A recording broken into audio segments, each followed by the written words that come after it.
بے خطا قیدی مجھے بنایا گیا، ظالموں کا ہر ظلم مجھ پر آزمایا گیا۔ در بدر تیری بیٹی کو بے رضا گھسیٹا گیا، غم اٹھاتی رہی، ظلم سہتی رہی، اور آپ کے قرآن کو زمین پر پھینکا گیا، پھر اسی پر چوٹی پکڑ کر گھسیٹا گیا۔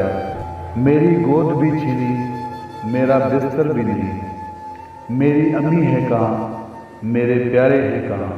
بے تحاشا ظلم لوگوں نے مجھ پر کیا، پھر بھی میری زباں پر تھا شکر خدا۔ کون سہتا ہے قیدی کی فریاد، سبھی بھول گئے قرآن کے فرمان کو۔ القرآن اور تم کو کیا ہوا، خدا کی راہ میں اور ان کے بے بس مردوں اور عورتوں اور بچوں کی خاطر نہیں لڑتے، جو دعا کرتے ہیں کہ اے خدا، اس شہر کے لوگ اس کے رہنے والے ظالم ہیں، نکال کر ہمیں لے جا، اپنے رب سے کسی کو ہمارا حامی بنا دے۔